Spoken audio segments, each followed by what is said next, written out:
All right. Okay. Well, there's a go live button. I guess that would make far more sense. So I've been streaming without going live. That's fun. Howdy, folks. Welcome to Super Koopa TV at night. That's my bad. Just a disclaimer before we really get rolling here. I gotta tell you, there's going to be some technical hiccups. I know there's going to be, because I haven't quite got the streaming setup entirely figured out like it should be. My computer is still old, so you're gonna have to bear with me as I try to get these things figured out. But we should be able to get them figured out in time, and so it is what it is. But I just got started reading this article before I realized I wasn't even live. This is from Cord Cutters News. And it says free streaming services will see ad revenue surpass 17 billion by 2029, the studies say, and that is a very good bit of news for those of us who like free ad-supported TV. I'm a big advocate for fast TV services. I like Pluto, I like Tubi. IMDb TV, I think IMDb TV isn't even a thing anymore. I'm pretty sure that's just Freevee now. Roku channel is definitely a thing. I use that quite a bit, but I really think this is the future of television, honestly. The article starts out by saying, free ad-supported streaming platforms are picking up speed with households around the world. Ad revenue generated from these services is growing exponentially, according to a report by Digital TV Research, which suggests there are no signs of slowing down anytime soon. And that is because advertisers are realizing that this is a popular platform. People can watch as much classic TV as they want. They're adding more and more channels with more and more popular shows. It just makes the most sense in the world for them to do this. It's absolutely the best option for any sort of free television. If you've got a TV and an internet connection, you've got a smart TV and an internet connection, there you go. You don't even need to call your cable or satellite company and get a premium service. You can just use free ad-supported services. You know, if you're not really into anything new, I'd say that's definitely worth the lack of money thereof.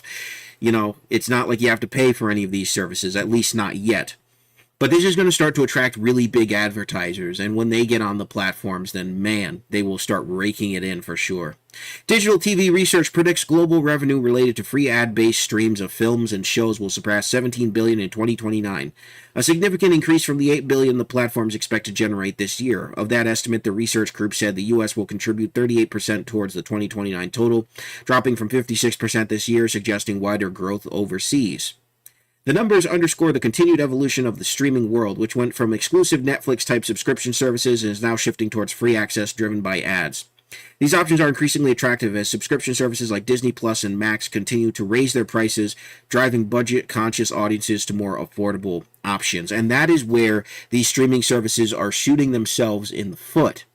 Unfortunately, they're continuing to increase their prices without consideration for their audiences, and that the fact that their audiences went to them in the first place because they were cheaper than linear TV. That's it. You can still get newer shows on linear TV, but most people won't do it because A, they either don't have the time, or B, it's far too expensive. In some cases, if you have TV and internet bundles, you could be paying over $200 or $300 a month, which is absurd. It is absolutely absurd. There's no reason to do that, but, you know, a lot of people are still stuck with it. My folks still have a linear package, and I live with them. I rent from them, so I get to help use that package, but it is absurd, and I've been working with my dad to try to find some alternatives for them. But a lot of people, they don't know what they want for TV as far as what they can get, what's affordable. I mean, you have to consider all these things because prices are going up everywhere with everything. There's the ongoing joke. People are having to take out loans to buy groceries. What's that about? You know, you have to take a loan, never mind groceries, just to buy eggs. Just to buy a 12-pack or a dozen eggs or a half dozen eggs. What is the deal? Everything is going up exponentially. But I'm here to provide you free entertainment so long as you have a working internet connection, and I have a working internet connection. So we don't really have to actually worry about that. Okay. The numbers, all right, I already read that section. The report expects the U.S. to be the only country raking in more than $1 billion in revenue from the free streaming services, also known as FAST platform, which stands for Free Ad-Supported TV. I'm adding that in, that's not in the article. With the UK and Canada hovering just under that milestone, these three countries will comprise close to half of the global total. The U.S. is expected to generate $2.1 billion in additional revenue, totaling $6.5 billion. Pluto TV, Roku Channel, and Samsung TV Plus will account for nearly half of the global FAST revenue by 2029, said Simon Murray, principal analyst at Digital TV Research. The rest of the FAST market will remain fragmented with far less globalization than in the SVOD, subscription video on demand sector. Yeah, that sector is absolutely bursting, and that's your Netflix, that's your Amazon Prime Video, that's your Apple TV, that's your Netflix, that's your Disney Plus, that's your Hulu, that you know the whole list that goes on. I will say, of all the streaming services, I am happy with Prime Video, and I get that because I am a Prime subscriber. And most people know this, so most of these companies are starting to add their stuff on there. I watch Ed, Edd n Eddy and Dexter's Laboratory on Prime Video, and I think it's pretty good. So I would recommend it if you've already got Prime. Plus, with the free shipping with Prime and all of the Prime deals, I mean, there's really no reason not to do it that way. It just works out really good. They've got a very good business model working there. All right, Pluto TV is expected to generate $3.1 billion in revenue, the Roku channel $3.4 billion, and Samsung TV Plus $1.6 billion, according to Digital TV Research. As cord cutting becomes more prominent, people are searching for additional ways to save money while keeping access to their favorite content. Absolutely. Cord Cutters News internal poll shows that households are scaling back on the number of streaming services they subscribe to. Even among cord cutters, consumers want to pay less for entertainment overall and cut back on the number of services they use, free or otherwise. A lot of that probably has to do with bandwidth problems, should they run into them. Absolutely. All right, is there any more streaming news? Any more? Sling TV, maybe?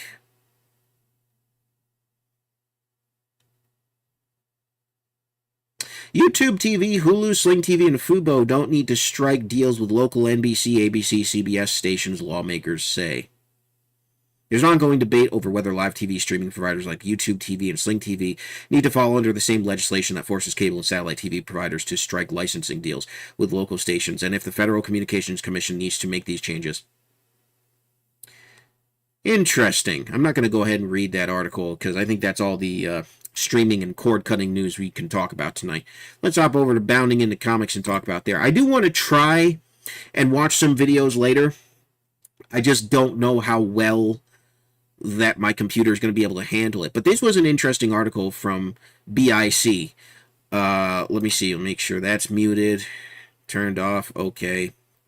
My desktop audio isn't even on, so you guys can't hear it anyway. Akira Toriyama announces Dragon Ball Daima, or D-A-I-M-A, Daima, anime series that sees the famous characters turned into child versions. Toei Animation and Dragon Ball creator Akira Toriyama announced a brand new Dragon Ball series at New York Comic Con titled Dragon Ball Daima. I forgot that New York Comic Con is going on. That's how out of the loop I've been. As reported by ex-user Shonen Games, Toriyama shared a message with convention attendees informing what Dragon Ball Daima would be about. He said Daima is a made-up term which in Japanese characters would be, or in English, would be something like evil. From there, he provided some details about the series. Due to a conspiracy, Goku and his friends are turned small. In order to fix things, they'll head off to a new world. It's a grand adventure with intense action in an unknown and mysterious world. This could be, I'm not going to read the whole article, but this could be amazing. This could be absolutely fantastic because the first time they did kid characters around was Dragon Ball GT, and I think we all kind of know that was a bit mixed reception, if not outright terrible. That just wasn't great. But the best part of that show was Goku as a kid. It really was. So take that concept and you add characters like Vegeta, who we've never really seen as a kid, except for in the Bardock, or not the Bardock, the Bardock movie. I don't know why I was getting confused with Broly, but we've only really seen him as a kid once. And then we've got all these other characters who will probably be seen as smaller. This is awesome. This could be really good if it's done well. If it's done poorly, because I think a lot of people were dissatisfied with Super towards the end. I never actually finished Super, to be honest with you. I finished some of the arcs, but I never really finished the whole series. But this could be a whole lot of fun. And I'm really looking forward to this. And I don't say that about a lot of new media, anime or otherwise, but this actually surprised me. This kind of came out of left field, and I'm really looking forward to it, to seeing what it's all about. I don't know if I'll watch the sub or the dub. The problem with watching the dub is I have a lot of problems with the people on the dub staff and that whole sort of situation that was going on a couple years ago. The whole Kick Vic thing was just terrible. and a lot of people were supporting that, and a lot of people were responsible for that, so I don't want to support them in any way, shape, or form. So I might have to watch the sub. But either way, it looks like it could be a whole lot of fun. I'm really excited about that. One thing that I've been doing is I've been watching a whole lot of old Ernest commercials, and I'd like to try to do that with you all. But we'll have to wait and see how that works out, because I think they're some of the funniest things I've ever seen, and we're talking the ones from the mid 1980s before he started to really make the movies. I don't know copyright wise what I can get away with there. I don't know who has the rights to the Ernest commercials, but I would like to do that. But I don't think I'm going to be able to. I'm weighing it back and forth. So let's look for more news articles from BIC here. All right. Alan Scott, the Green Lantern. Okay. I don't like these pop-ups. They're all over the place. New Alan Scott, the Green Lantern series sees the Golden Age hero seemingly being blackmailed into sexual relationship with J. Edgar Hoover? What? DC adds further layers to Alan Scott's revised crime-fighting career in a new series starring the OG Ringslinger. Instead of joining the Justice Society of America as a hero who wants to learn to keep the peace alongside others in his field, Scott prefers to fly solo as the Green Lantern. He also has a private life he would rather keep that way. But in Alan Scott, the Green Lantern #1 by Tim Sheridan and Cian Tormey, the FBI and its director J. Edgar Hoover don't see things Scott's way. Hoover wants him on the team and violates Scott's privacy with his well-documented dirty and coercive tricks to make the adventurer amenable. His incentive, a series of incriminating photos threatening to expose Scott's closeted sexuality. Of course, because that's what they changed his origin, so now he's no longer straight. Hoover strongly asserts that Scott is an official JSA member and sneers, "As you can see, I'm a real believer in photographic evidence." Scott is stunned by the pictures he sees on Hoover's desk and proceeds to walk out as Hoover works in a few more jabs and manipulations. "I told you I get what I want," he says. Alright, first of all, he's a superhero. What does he care what the FBI thinks? He could probably wipe out the whole of the FBI with his power ring alone. I don't understand. This doesn't make a whole lot of sense. The bureau director then coaxes the tormented Lantern into sexual escapades with himself and his lover assistant Clyde as he leaves. Oh dear gosh. Why? Way to ruin a classic character. Why on earth would you do that? That is...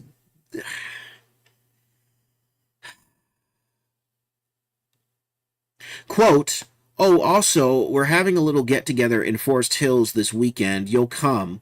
Clyde will give you the details on your way out, and Alan, bring the combat boots," Hoover adds, "if they still fit." Good gosh. That is gross. This unwanted advance in the blackmail are the tip of the iceberg of what happens in Green Lantern #1. And they wonder why people don't want to read comics anymore. I'll get into it in a minute. It gets worse for the JSA as they reportedly become a propaganda machine for the American war effort, says Cosmic Book News and Superhero Hype. Originally, the team formed to fight Nazis, but now it seems as if they are no better than the bad guys. Alan Scott's early days as Green Lantern are seen in a new light. The Green Lantern is the most powerful member of the JSA, beloved by all of America. But his personal life is a well-kept secret. This is a story about love, about fear, and most of all about courage to stand up to that fear, the synopsis says. It concludes, quote, Alan Scott's past is the key to his future, when the Red Lantern appears ready to strike down the mighty Green Lantern. Unquote. Alan Scott, Green Lantern #1, goes on sale October 24th. And I repeat, I will not be buying it. I mean, what do you even say? This is par for the course for DC. Let's take classic characters, let's modernize them, let's change their sexuality, and let's be weird about it. Let's be totally weird about it. This is absolute absurd. This is absolutely absurd. You're ruining a legacy character because you feel, well, that people are too young to know the original Green Lantern, so I guess it's okay for us to desecrate the character. We can't just leave stuff well enough alone and write new stories that make sense for that. No, we have to distort it in our own personal view. We have to make Hoover out to be more of a monster than he actually was, and I'm pretty sure he was a pretty pretty big monster at the time.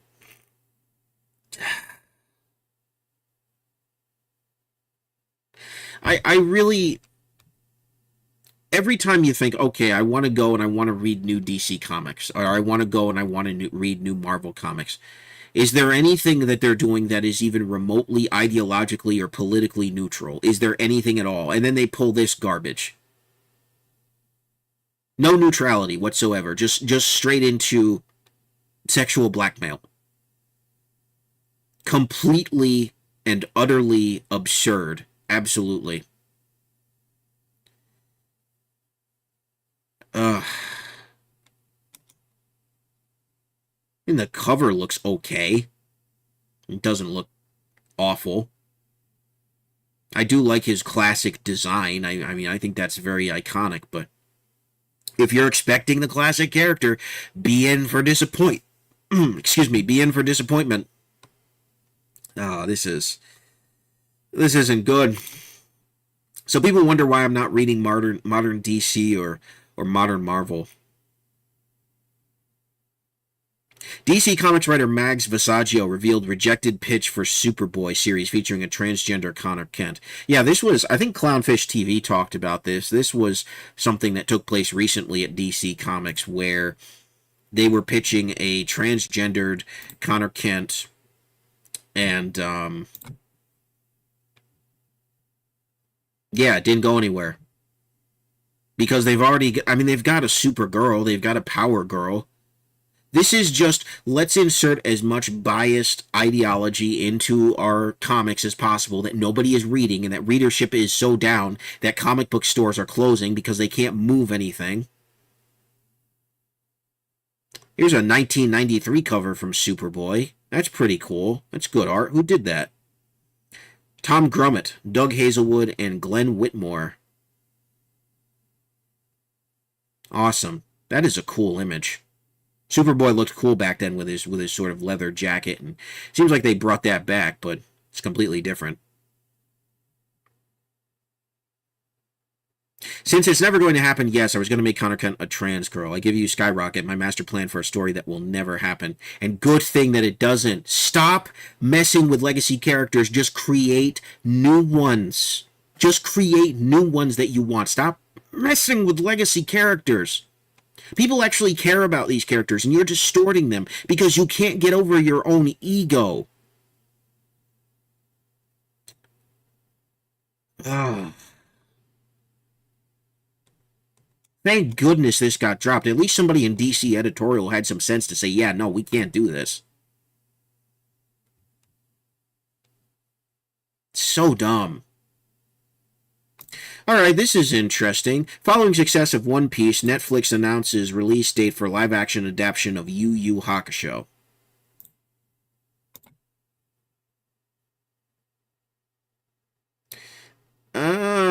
Ooh, that's... Yeah.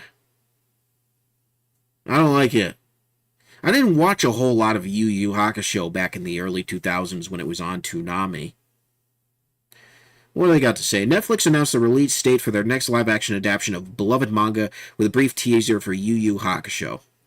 If this thing does get made, or even if it doesn't, I might actually start watching it because I do remember seeing clips of it that I really enjoyed.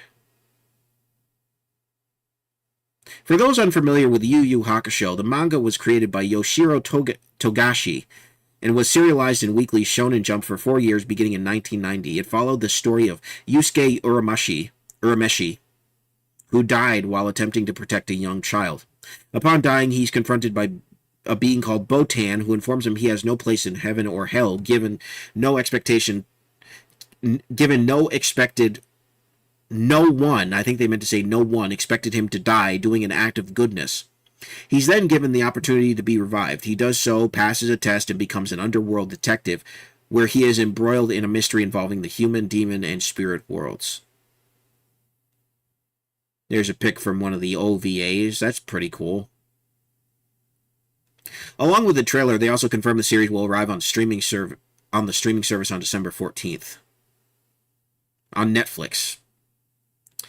In a press release, Netflix noted the show was created using the same strategy to create the successful One Piece series, utilizing a unique global one-team production strategy that spanned both Japan and the United States. The same approach to adapt the acclaimed One Piece manga. Netflix took the same level of commitment to quality and authenticity in the live-action One Piece production of Yu Yu Hakusho. The company further detailed, an international dream team was also assembled to bring the epic tale to the screen, tapping into the most advanced CG and VFX technologies from around the world. Known as the most innovative VFX studio in the world and lauded for their work on major Hollywood productions, Scanline VFX was instrumental in giving life to all the characters, both human and yokai, while delivering realistic battle action sequences. Finally, they were adamant this live-action adaptation stays true to the source material. Taking 5 years to complete the production of Yu Yu Hakusho, the team painstakingly ensured that the subtleties of each character's emotions were accurately depicted in the adaptation. The fusion of state-of-the-art technology and a passion for staying true to the source material promises to make this adaptation a standout in the world of live-action anime. The series is directed by Sho Tsuki Kawa. Some of these Japanese names, and based off of a screenplay by Tatsuro Mishiyama. It stars Takume Kita. I'm not even going to say it. It stars a bunch of accurate Japanese people to their characters. It's produced by Robot and Netflix. Robot in all caps. I'm not sure what company that is. Mishima previously wrote the Zom 100 Bucket List of the Dead screenplay and is also working on City Hunter. Takumi Kitamura previously portrayed Takamechi Higaki in live-action adaptations of Tokyo Revengers. I butchered every one of those names. What do you make of the first trailer? Do you plan on checking out the series when it arrives on Netflix? No. That's going to be a no from me. I'm not here to say it's going to be bad. I think that the show is most likely going to be good. People have said One Piece is good, and I respect that. I think that if it's good, people should watch it. But there's 2 reasons I won't watch a Yu Yu Hakusho Netflix adaptation, as I take a drink of water here. The first reason is because I don't trust Netflix after the whole cuties thing. All right, I haven't touched Netflix. I didn't touch Netflix before then, and I certainly won't after. I don't need another streaming service. The second reason is because live-action anime adaptations just mess with my brain. They just don't work for me, because if I go and watch the anime and then I watch a live-action adaptation, my mind is thinking that certain things are supposed to look a certain way, and while they might look close to that, I'm far too distracted by the fact that this is supposed to be a real-world adaptation, and that just doesn't work for me. Alright, these might be perfectly fine. They tell the story right, they're accurate, that's what they should be, and that's what they should be absolutely aiming to do. The problem, of course, that I have is these series are, first of all, being hosted by Netflix, who I vehemently dislike. Until they disown what they did with Cuties and some of their other mistakes, I won't touch Netflix. I just won't do it. I'm sorry. But also because the uncanny valley effect of adapting anime to live action is too strong for me. That's the best way to sum it up. Is the uncanny valley effect is way, way over the top, and I'm not a huge fan of that.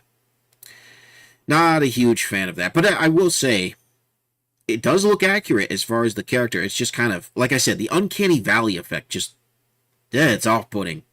It's really off-putting compared to the original. Anime doesn't need live-action adaptations. This notion that they do is really very dumb. I don't like it. Oh, this is interesting. Ahsoka finale viewership data claims it lost nearly a third of its audience, down over 40% compared to the Mandalorian Season 3 finale. I'm not even going to read that. Disney Star Wars is in a very, very sad and pathetic state. Disney Star Wars isn't really worth watching. It's not worth talking about. It's just, I am woman, hear me swing lightsaber. That's all that modern Disney Star Wars tends to be, is just, I am woman, hear me swing lightsaber, and I am as good as the man, and I'm out to prove something.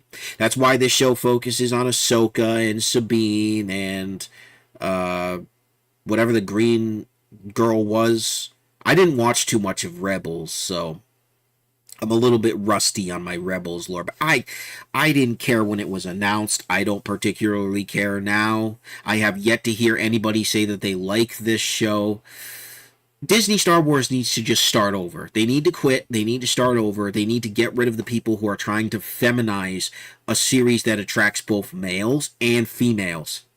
They need to stop. They need to stop messing with the formula that works. They need to stop messing with the lore that's been already established. I disregard all Disney Star Wars lore because it's all so terrible. It's awful. I have no interest. I'm completely apathetic to Disney Star Wars. The only thing I care about is when they re-release older games or books or comics or anything like that, as they were. When they're talking about re-releasing Dark Forces in HD, and I'm actually looking forward to that, but I could care less about any of the adaptions that they're doing. Like the Ahsoka show I could care less about. The Obi-Wan thing was awful. I saw clips from that and I wanted to vomit. I just don't care about the new stuff that they're doing. Dave Filoni previously admits that George Lucas did not want Ahsoka to survive Order 66, later claimed it was Lucas's idea for her to survive. I have a feeling Dave Filoni is trying to ride Lucas's coattails as hard as he can to justify a lot of the horrible decisions that he has been making with the franchise. That's just my guess. But honestly, like I said, I could care less about Disney Star Wars.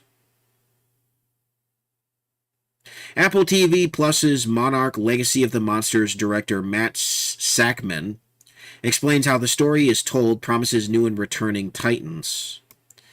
That could be questionable. I'm a Godzilla fan, but I don't know how I feel about this. I don't. This is a part of the whole Legacy Pictures Godzilla franchise. I think they're working close with Toho, but I don't know. I don't know enough about it. I'd have to go check it out at some other point. Star Trek Prodigy saved from cancellation by Netflix. People wonder why I don't like Netflix. A new report details that Netflix saved the animated series Star Trek Prodigy from cancellation. Do not care. Oh, there goes this connection. Fantastic. The connection is spotty. I apologize, folks. It's gonna happen. I don't want it to, but it's gonna happen. But them saying viewership for the shows was likely low, they know the internal data. They just don't release it to people because they're worried it'll scare off advertisers, which, yeah, it will. A Paramount Plus spokesperson confirmed the cancellations, informing Variety, quote, "We want to extend our thanks to our tremendously talented cast and crew and our producing partners for their passionate work and dedication on these programs, and we wish them all the best on their future endeavors." However, there was a caveat for Star Trek Prodigy. The show had already been approved for a second season back in 2021, and much of the season had been completed. While the show was being removed from Paramount Plus as well as Nickelodeon and would not be broadcast on Paramount Plus moving forward, the crew would be allowed to finish post-production on the second season and allow for CBS to shop it around. It appears they found a buyer in Netflix. Deadline reports the second season is still in production but is expected to debut on Netflix in 2024. The series producer and head of Paramount's Star Trek division, Alex Kurtzman, alongside series creator Dan and Kevin Hageman, issued a joint statement confirming the move to Netflix.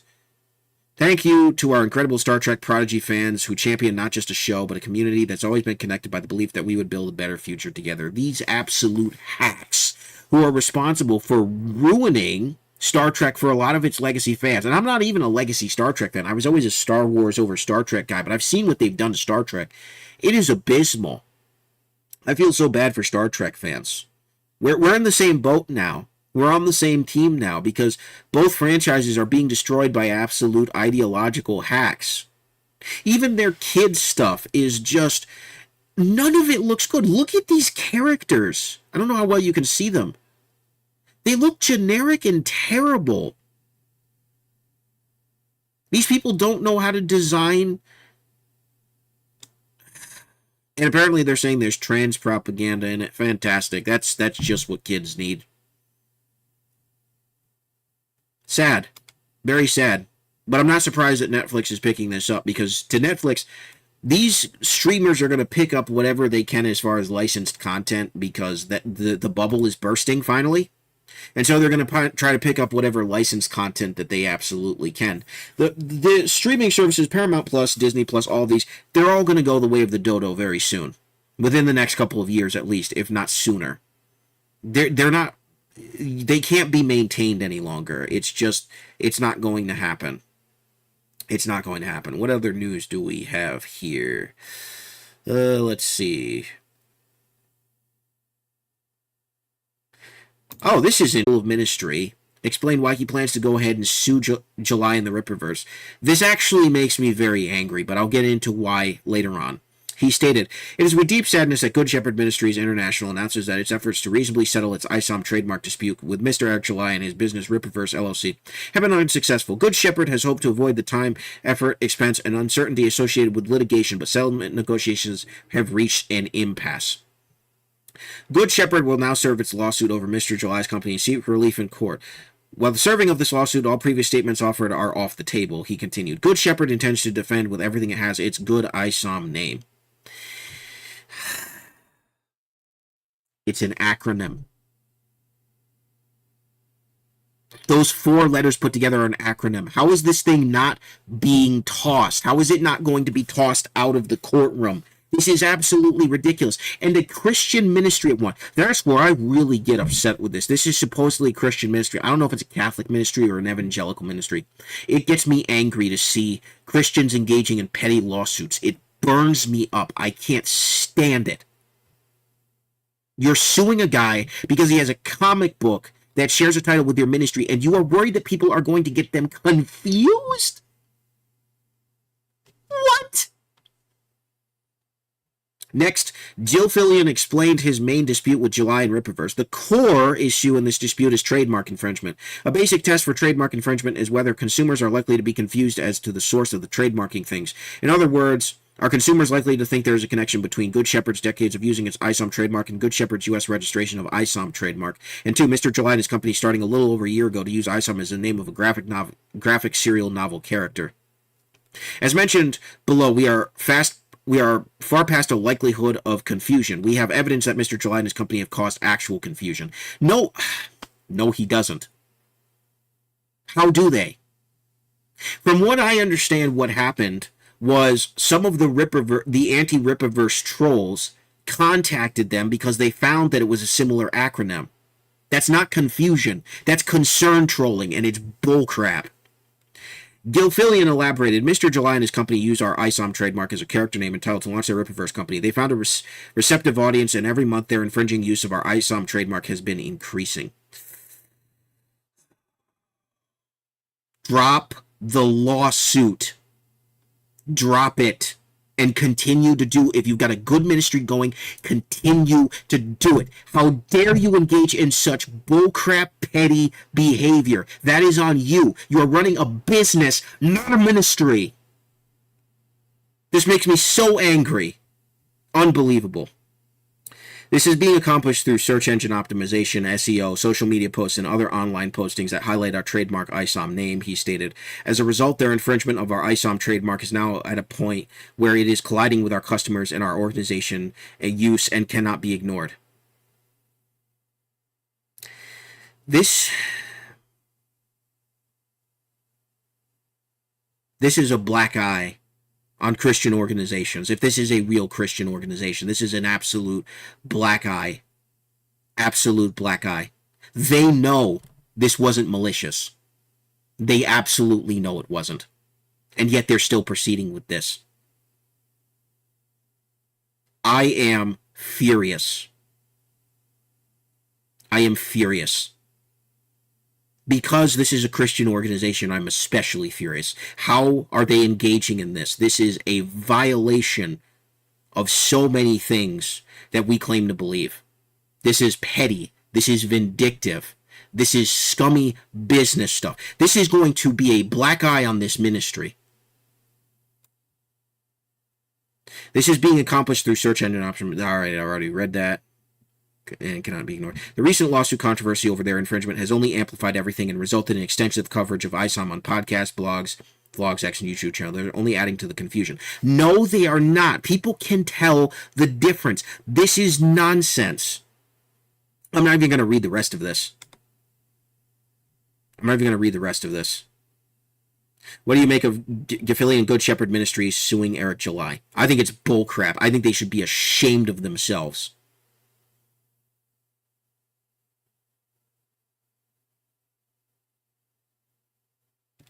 The guy in charge, there's somebody in the comments saying this. They're saying plans to? If they were serious, they would just do it. Announcing that they're thinking about suing is an attempt to shake down Eric July for some easy settlement money. The guy in charge of Good Shepherd Ministries got to start as a TV evangelist. Oh, so he's a televangelist. So as far as I'm concerned, he's I gotta be nice. I can't stand televangelists. Nobody can. They're awful. They're absolutely terrible.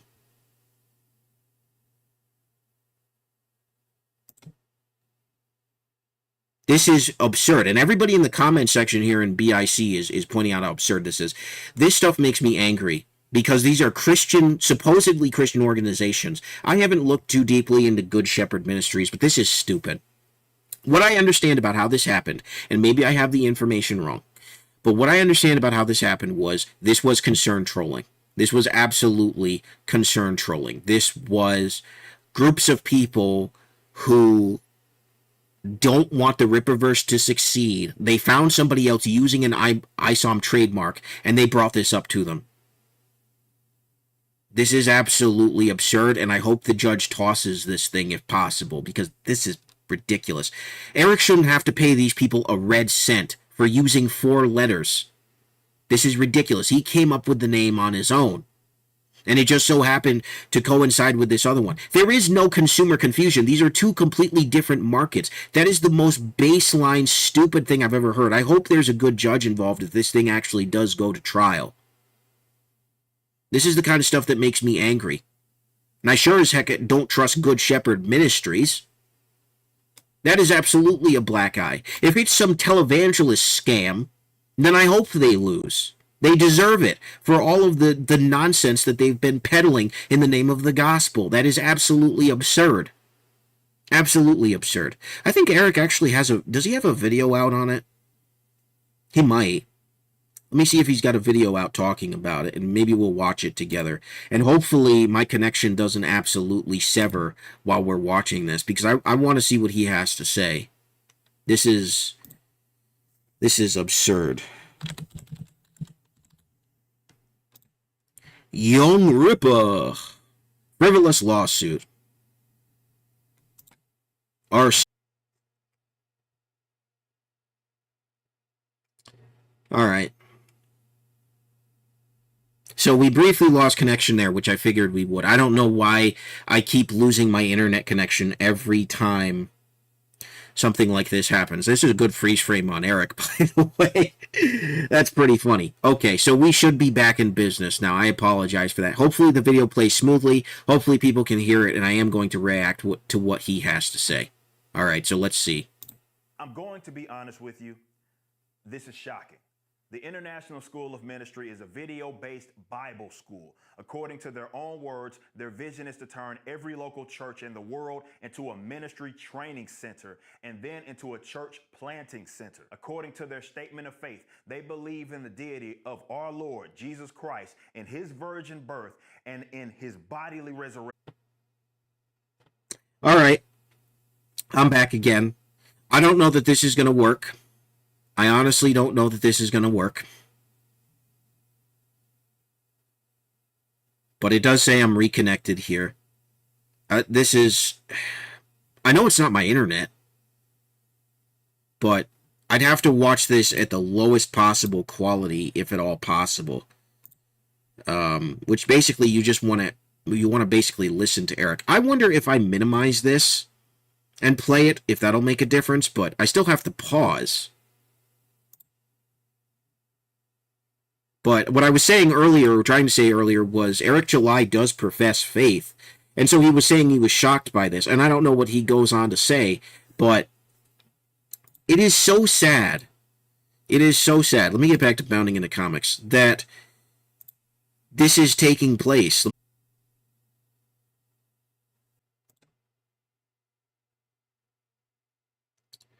Okay, well, I got rid of my webcam to see if this makes any more of a difference. And it looks like it may have. That might have been the problem, because I think my webcam is set up. Yeah. That might be the issue. Alright, can I watch a video without my webcam? Or is it going to disconnect? Let's try it again.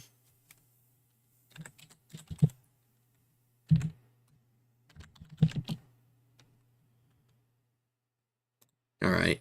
Young Repa. Well, actually, let me go back to... Yeah.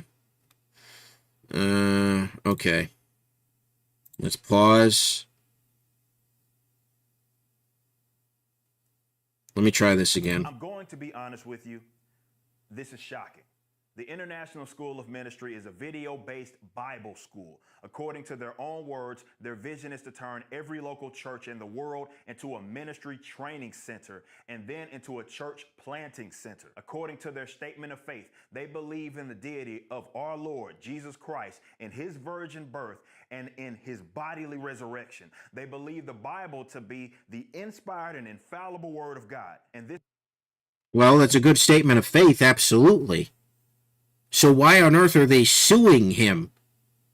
This is partially why I'm shocked that a Christian organization would do such a thing and bring us into a baseless trademark lawsuit. Before I proceed with the rest of our statement, I'd like to be very clear. We were not in any communication with Good Shepherd or the International School of Ministry prior to the filing of the lawsuit. There were no obvious opportunities presented to engage in a good faith conversation before the lawsuit was filed about what's being alleged.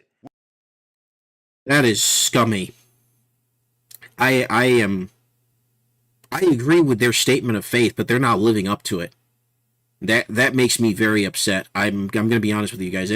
You saw how viscerally upset I was earlier, and I was trying to hold back, but that makes me angry because they're using the name of God, they're using the word of God, and they're engaging in petty and frivolous lawsuits against a guy who has a comic book because somebody concerned trolled them. Because these people hate Eric July and they hate the Rippaverse. This is absolutely ridiculous. And of course, people are trying to say, well, he didn't check the trademark beforehand. He didn't do the research beforehand. That's obviously why this is happening. They did as much research as they could, no doubt. And I'm sure at the time his lawyers probably told him, oh, well, it's no big deal. We were not made aware that the International School of Ministry had any issues with the Rippaverse until the lawsuit was filed. Not only did this make this ordeal public, but it was also news to us. So if anybody alleges that Good Shepherd just wanted to get clarification, we find that filing a lawsuit is an interesting way to go about it. So they automatically just filed a lawsuit as opposed to trying to reach out, is basically what he's saying here. I have no words for how terrible that is for a Christian ministry. This is an example of what not to do. This is an absolute example of what not to do. This is awful. Despite all of this, we still had no problems entering into a good faith discussion with the International School of Ministry. If the main issue was centered around assuring there was distinction between the Rippaverse and the International School of Ministry, we were open to negotiations. Yep, and that's a good stance to have. They would have settled it. But this ministry decided that they were going to go ahead and sue before they did anything. They didn't reach out, according to Eric. Now, could Eric be not telling the truth? Sure, but I tend to believe up until this point he's been fairly honest. This is absolutely ridiculous. We disagree that anyone would truly confuse a ministry and a comic book company or comic book character, but we were certainly open to hearing and addressing real concerns. I don't understand why they thought this was a good look for them or a good idea. This is such a black eye on ministry and how people will view ministries going forward.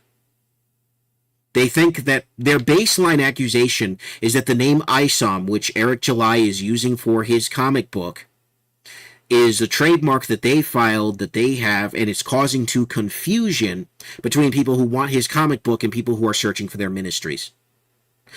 In what way possible is that How is that possible? How on earth is that possible? How many people are genuinely going to get confused between the two? If you type ISOM into Google, what is the first thing that pops up?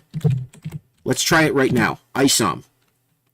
International School of Ministry. They're the first ones who pop up. The second thing that pops up is the Rippaverse Eric July's campaign. So if you're looking for the International School of Ministry, you'll find it. But right underneath, you will find ISOM. What is the problem? There is no problem. They just want money from him. We had some settlement discussions, and we thought that we were on track to finding a mutually beneficial solution. But we were blindsided when the International School of Ministry, a nonprofit, demanded profit from our company to be a part of the negotiation. And they wanted this to be perpetual. Again, this is shocking. Wait a minute. I need to go back and hear that again. What did they demand? Certainly open to hearing and addressing real concerns. We had some settlement discussions, and we thought that we were on track to finding a mutually beneficial solution. But we were blindsided when the International School of Ministry, a nonprofit, demanded profit from our company to be a part of the negotiation. Wow. There is nothing more than scummy to that. That is the most scummy thing I think I have ever heard. Ministry is supposed to be nonprofit. You're trying to spread the word of God. You're trying to spread the authentic gospel. How does this accomplish this? How on earth does this accomplish this? It's clear what these people are more concerned about as opposed to the gospel. They're more concerned about money. And I won't ever view it otherwise. And they wanted this to be perpetual. Again, this is shocking. The demand for our profits doesn't seem to have much to do with the alleged concerns over confusion. But even worse, the International School of Ministry is demanding limits on our ability to create, and that's all we want to do as a company. Build characters and create comic books. We want to give our customers a good time, and we want them to have fun. In the words of Neil Gaiman, we strive to make good art. It is one of the most pathetic things. When I first heard about this lawsuit, and this was a couple of weeks ago, I was floored. That was a Christian organization. When I heard it was concern trolling, or it might have started out as concern trolling, I wasn't surprised. But I honestly can't believe that we are at a point where a Christian ministry is trying to sue an independent comic book creator because they share the same name.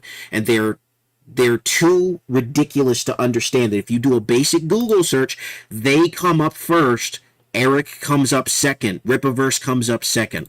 I don't understand the confusion that they are alleging here, and I don't think anybody does. I think it's just a load of garbage to try to get Eric's money. They've heard about the campaign, they did research, they found out that he is making a lot of money, and that's what they want. And that makes me angry. This has been such a fulfilling project, and our lives have been changed for the better. I'll tell you what, I was hesitant about getting some of the ISOM books because I had heard mixed things about them. I'd heard really good things. Then some other people were saying it wasn't as good as they had hoped, so on and so forth. I'm going to get both books. I'm going to buy both books, and I'm going to support Eric July. He needs it, absolutely. And this is going to skyrocket his sales. I'm going to get that. I'm going to try to get the Alpha Core when it comes out. In fact, I might even donate to that. If it's still ongoing, if the Kickstarter's still going, or the crowdfunding, I'm not entirely sure, but he's earned my support with this. This is absolutely ridiculous. And it's unfortunate that a Christian organization would want to limit this mission and demand control. This doesn't make any sense. Do you know how easy it would be to change the name of your mission and to put out press statements if it came to that? If it came to, well, we want the ISOM trademark for our characters versus they want the ISOM for International School of Ministry? What do they even... I've never heard of the International School of Ministry in my 31 years of life as a Christ follower engaged in multiple ministries. I have never heard of these people.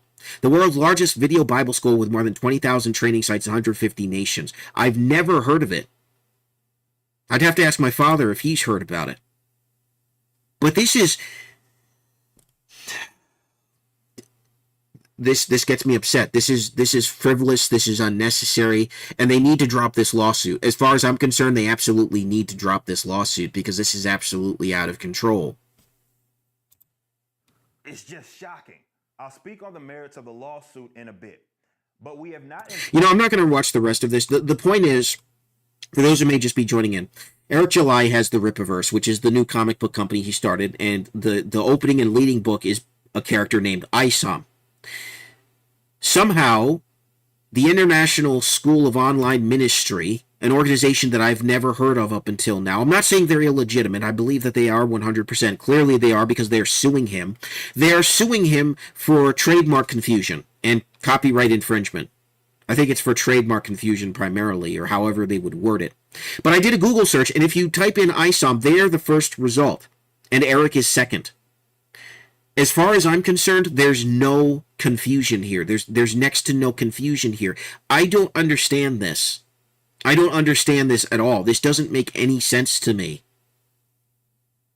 But from what I understand, how this started was concern trolling. People who hated the Rippaverse because he's independent, he's a libertarian, he hates what he's seeing in the comic book industry, and so Eric July has tried to create his own comic book universe.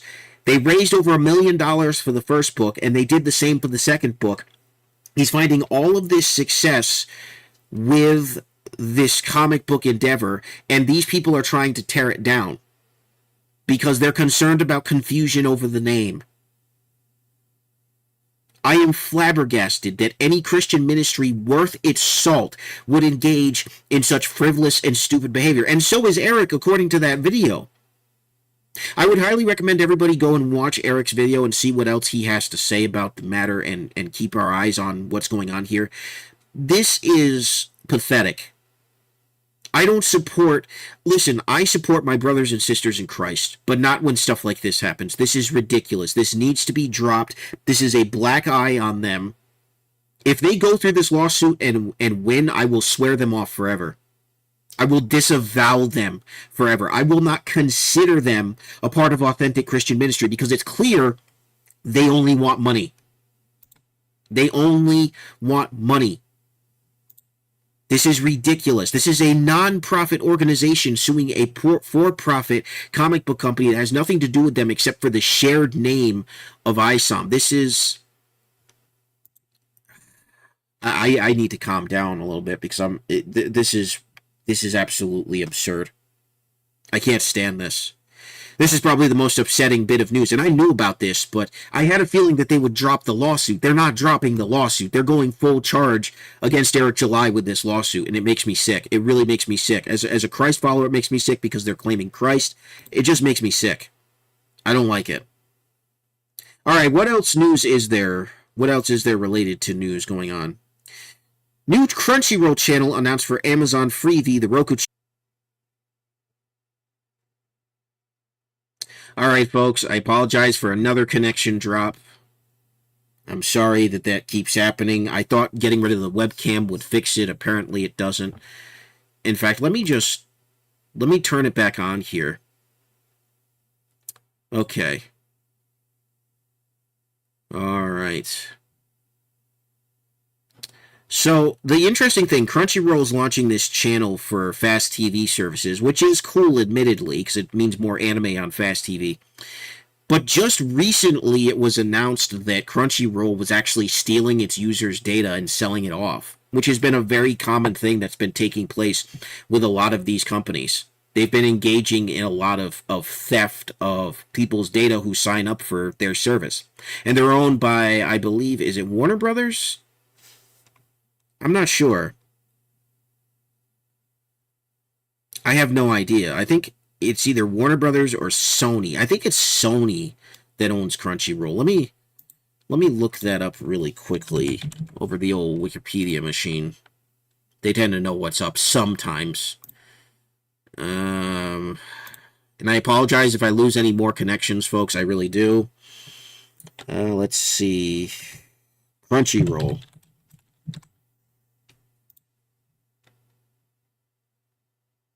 Formerly Funimation Inc. That's right, they absorbed Funimation. Parent company, Sony Pictures Entertainment. There we go. Okay. Alright. Here are the shows that will be broadcast at launch. The series include Horiyama, Ranking of Kings, Moriarty the Patriot, Psycho Pass, Arifureta, Sugar Apple Fairy Tale, To Your Eternity, and Code Geass. Code Geass is the only one of those I've actually ever heard of. These series will only feature English dubs at launch.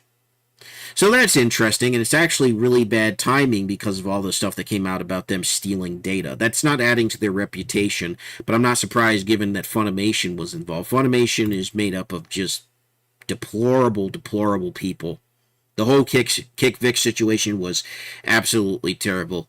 But folks, I'm honestly thinking I'm going to wrap it up here. I lost a lot of energy with that whole ranting about the whole Rippaverse thing. I hope it works out for Eric July. I hope everything works out for everybody involved. It's so scummy. It's so scummy that a Christian ministry would be suing an independent comic book organization for this sort of thing. And it makes me absolutely sick to my stomach. It really does. Makes me absolutely sick to my stomach. But go check out the Rippaverse. Go check out and see their comics and see if you like them. If you do, you do. You don't, you don't. He's trying to create something that isn't based on wokeness, that isn't based on the culture war. It's just old-fashioned style, fun comic books. And it's generated all this controversy because he's found all this success, and it's just been one mess after another for them. And it's really unfortunate. But I hope you guys all had a good night tonight. I apologize for the various connection drops. I'm going to keep looking into how I can get this fixed and get it streaming more smoothly. And I'll look and see what problems may be causing that, and hopefully try to bring you guys a better stream, hopefully next week. But as of now, thank you very much for watching, folks. This has been Super Koopa TV at night, and I will see you guys in the next videos or live streams or whatever it is that I do. Have a good night. God bless. Have a good one.